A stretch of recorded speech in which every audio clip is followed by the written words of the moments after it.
Thank you to Carol. Thank you for the Des Moines Register for doing this. It's a fine-held tradition. So my name is Liz Mathis. I'm running for Congress in District 2. It's 22 counties in northeast Iowa. And those 22 counties, believe me, I have visited every single one. I'm from Clinton County. That's in Christina Bohannon's district. She's running as the Democrat in the 1st District. I grew up on a farm, like a lot of Iowa kids do. I grew up on a farm in Clinton County. And my mom and dad were World War II veterans. My dad was in the Army. He was in the European theater. And when he came home, like a lot of others, he farmed. He farmed with his uncle. And my mother was a teacher in a one-room schoolhouse. And she then went into the Cadet Corps. And then she was the town doctor's nurse. My mom and dad really taught me about community, about engagement, about leadership, and about hard work. So I did chores on the farm, fed the cattle, farrowed the pigs. We had sheep. I even had a baby lamb called PDQ that I took to kindergarten with me. And we just worked really hard. I detasseled corn, and I also mowed the cemetery, the local cemetery. But my dad was the first no-till farmer in Clinton County in 1972. And let me tell you, that field was really weedy. So 3 daughters, 3 scythes, and we went out and knocked down every single weed we could in that bean field. But it was innovative. My dad tried. He really tried. And the money that I made while I detasseled corn and mowed that cemetery, I went to college with that money. You know, a lot of people tell me about that they detasseled corn, and they tell me that it's hard work, and it is hard work. But I had 6 boys from the juvenile detention facility that worked on my crew, and I had to keep them from fighting every noon hour. And a lot of people say that was a great precursor to working in the Iowa State Senate. So, keeping the juvenile detention boys, from fighting, yes, we will do that. So I went on to the University of Iowa. I was a journalism major, was a journalist for nearly 30 years, both in northeast Iowa in Waterloo, the NBC affiliate, and ABC affiliate in Cedar Rapids. And so I got to cover every single story you can imagine. So I covered every back road in northeast Iowa. I know my way around. And I was able to, cover some stories like the farm crisis in the 80s. And I saw the misery that farmers went through when they lost their farms. And I also saw them selling off their equipment, and it was very sad. I covered a lot of politics, too, so I was able to interview every presidential hopeful from Ronald Reagan to Barack Obama.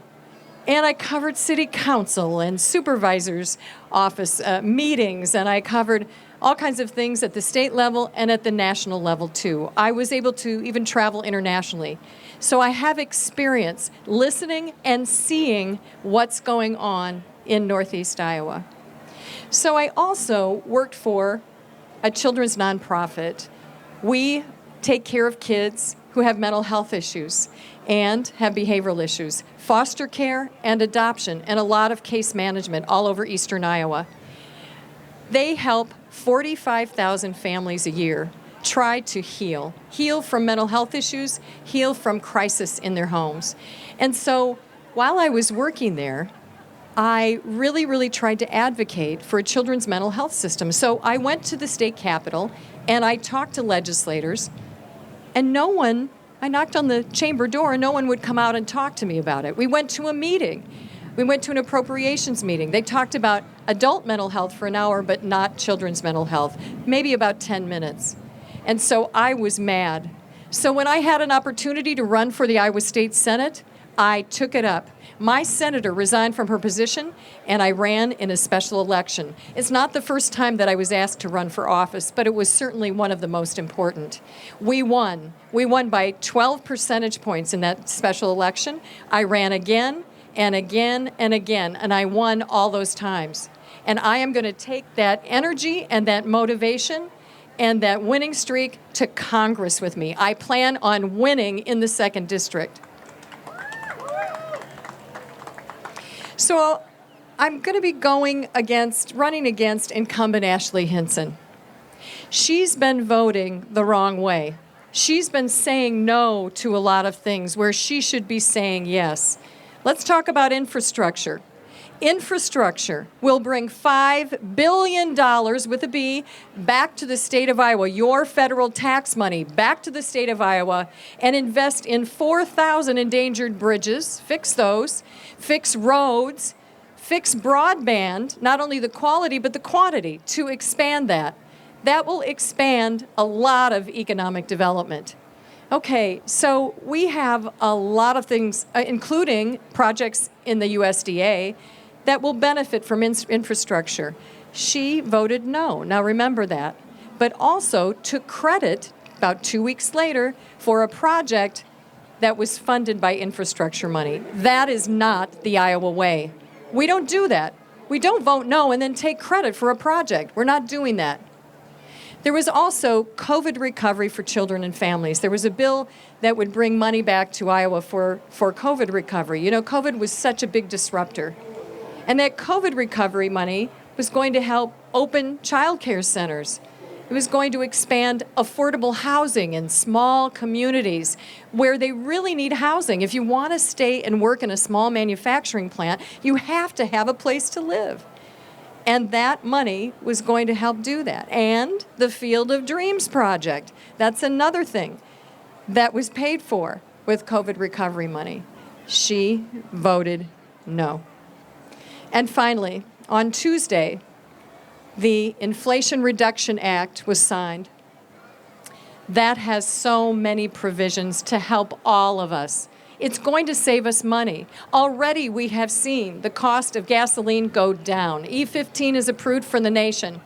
And there are biofuel measures in this bill. They're going to help with our wallet, right? And listen to this. It puts a cap on insulin at $35 and out-of-pocket costs, it keeps them at $2,000 for Medicaid care. So we know that this bill is a good bill, and it is for Iowans. It's absolutely the best bill possible. We also know that if you're single and you have no health care insurance and you're buying insurance on the marketplace, your premiums will be lowered with this bill. And finally, we have seen a lot of spending in Washington lately. We really have. But this bill will bring down the national debt by $300 billion. Billion dollars. And it will not lift taxes for the average Iowan. It will not, much to the chagrin of the GOP. And they're saying that it will increase taxes. It will not for the average Iowan. I want to tell you that I'm so very proud of Iowa, as I've been to all 22 counties, as I said, and we have been in parades. We have been at all the county fairs. We've gone to firefighters' steak fries and fish fries, and it's building up on the thighs. And so we've traveled we've talked to people to find out what they're thinking, what they want, and they've told us they want lower prices. And we're going to do that, and the Inflation Reduction Bill is going to do that. But I'm so very proud of Iowa. As we travel through these 22 counties, we see all of the corn and soybeans that are growing and the ribbons of highway. And it's also, really, really heartfelt. I'm a native Iowan. I love living here, and I love Iowa. So vote for me on November 8th. I'm Liz Mathis. I'm running for Congress in District 2. Thank you very much.